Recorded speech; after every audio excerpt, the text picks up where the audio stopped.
BSNL की SIM 2024 में काफी ज्यादा पॉपुलर हुई थी क्योंकि एयरटेल और जियो ने अपने प्लान के प्राइस को इंक्रीज कर दिया था।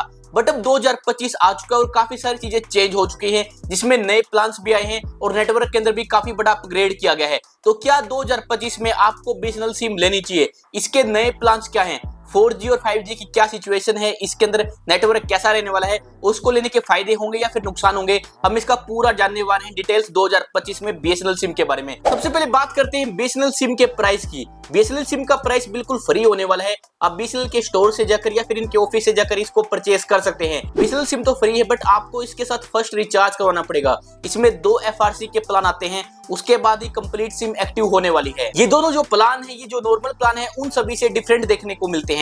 जब आप नई सिम को लेते हो तो आपको ये रिचार्ज करवाने पड़ते हैं सिम को एक्टिव करवाने के लिए, तो ये प्लान अभी भी आपको करवाने पड़ेंगे। अभी जानते हैं बीएसएनएल के नए प्लान के बारे में। इसमें काफी कुछ अपडेट भी किया गया है, साथ ही में हम इसकी स्पीड टेस्ट भी करने वाले हैं। फर्स्ट है 30 डेज के प्लान।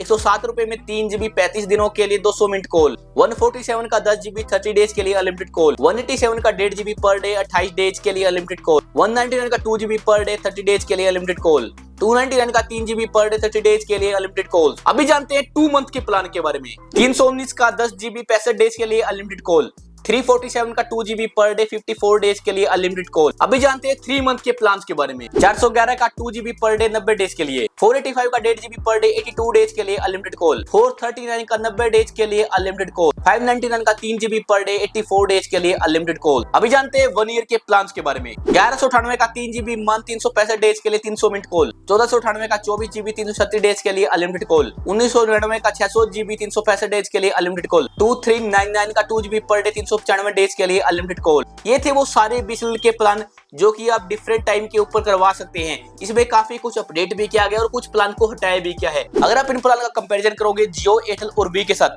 तो ये प्लान आपको काफी ज्यादा सस्ते देखने को मिलते हैं और काफी सारे बेनिफिट इसके साथ ही देखने को मिलते हैं। अभी बात करते हैं बीएसएनएल की स्पीड टेस्ट के बारे में। तो बीएसएनएल का 2G, 3G और 4G अवेलेबल है काफी जगह के ऊपर, बट 4G कंप्लीटली अवेलेबल नहीं है।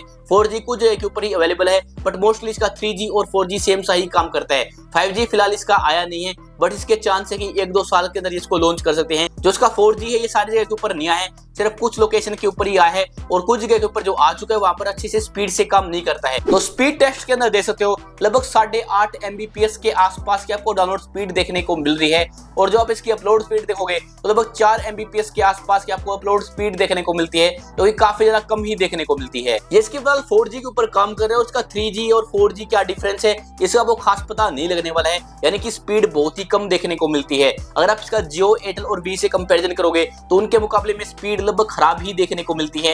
यहाँ पर आपको जियो, एयरटेल और वी ही बढ़िया देखने को मिलेगी स्पीड के मुकाबले में। मैंने जब 2024 में इसका स्पीड टेस्ट किया था, लगभग 11 MBPS के आसपास की स्पीड देखने को मिली थी और अब 8.5 MBPS के आसपास की है। तो स्पीड थोड़ी बहुत घट चुकी है, बट कुछ समय के बाद ये बढ़ भी सकती है, तो ये ऊपर नीचे हो सकती है, बट फिर भी स्पीड काफी कम है। बीएसएनएल के नेटवर्क कवरेज की बात करें तो ये सबसे ज्यादा इंपॉर्टेंट हो जाता है। पिछले 2-3 साल के अंदर काफी बड़ा इंप्रूवमेंट इसके अंदर देखने को मिला है। अब नेटवर्क इसका काफी ठीक रहता है, बट इतना भी परफेक्ट नहीं है। कई बार इसका नेटवर्क भी उड़ जाता है, इसके अंदर काफी सारी समस्याएं देखने को मिलती है। काफी सारे एरिया ऐसे हैं जहाँ पर बीएसएनएल का नेटवर्क नहीं आता और काफी सारे एरिया ऐसे हैं जहाँ पर काफी कम आता है और काफी जगह नॉर्मल आता है। सो ये आपको चेक करना पड़ेगा आपके एरिया के अंदर बीएसएनएल का नेटवर्क कैसा है, जिसके पास सिम है आप ट्राई कर सकते हैं। कुछ एरिया ऐसे हो सकते हैं जहाँ पर अच्छा हो, कुछ एरिया ऐसे जहाँ पर अच्छा नहीं है। सो ये थी बीएसएनएल सिम। अगर आप इसको लेने के बारे में सोच रहे हैं, अगर आपके एरिया के अंदर इसका नेटवर्क अच्छा आता है, आपका नॉर्मल सिम से काम चल जाएगा, आपको सस्ते प्लान चाहिए और आपको सिर्फ कॉलिंग करनी है या फिर नॉर्मल इंटरनेट का यूज करना है, तो ये आपके लिए सिम बढ़िया रहने वाली है और सस्ती भी रहने वाली है। अगर आपके एरिया के अंदर नेटवर्क नहीं आता है या फिर आपको थोड़ी अच्छी स्पीड का काम है, तो ये आपके लिए अच्छी नहीं रहने वाली है। सो कमेंट में आप कुछ भी पूछ सकते हैं। Like, share, subscribe. Thanks for watching.